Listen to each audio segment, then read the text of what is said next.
Now a man from the house of Levi went and took as his wife a Levite woman. The woman conceived and bore a son. And when she saw that he was a fine child, she hid him 3 months. When she could hide him no longer, she took for him a basket made of bulrushes and daubed it with bitumen and pitch. She put the child in it and placed it among the reeds by the river bank. And his sister stood at a distance to know what would be done to him. Now the daughter of Pharaoh came down to bathe at the river, while her young women walked beside the river. She saw the basket among the reeds and sent her servant woman, and she took it. When she opened it, she saw the child, and behold, the baby was crying.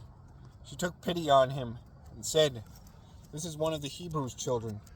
Then his sister said to Pharaoh's daughter, "Shall I go and call a nurse from the Hebrew women to nurse the child for you?" And Pharaoh's daughter said to her, "Go." So the girl went and called the child's mother. And Pharaoh's daughter said to her, "Take this child away and nurse him for me, and I will give you your wages." So the woman took the child and nursed him.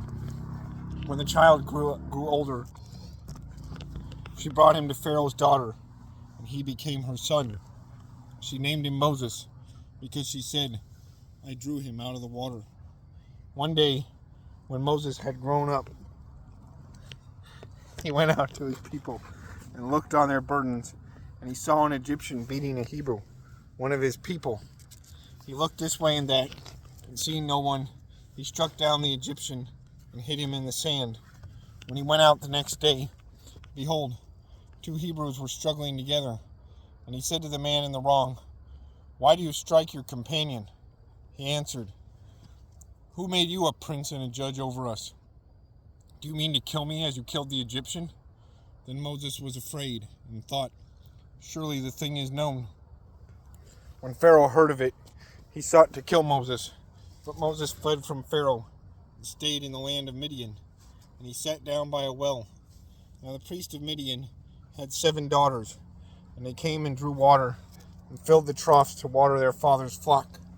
The shepherds came and drove them away, but Moses stood up and saved them and watered their flock. When they came home to their father Reuel, he said, "How is it that you have come home so soon today?" They said, "An Egyptian delivered us out of the hand of the shepherds, and even drew water for us and watered the flock." He said to his daughters, "Then where is he? Why have you left the man? Call him, that he may eat bread." And Moses was content to dwell with the man. And he gave Moses his daughter Zipporah. She gave birth to a son, and he called his name Gershon, for he said, "I have been a sojourner in a foreign land."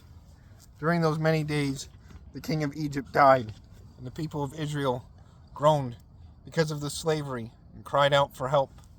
Their cry for rescue from slavery came up to God, and God heard their groaning. And God remembered his covenant with Abraham, with Isaac, and with Jacob. God saw the people of Israel, and God knew.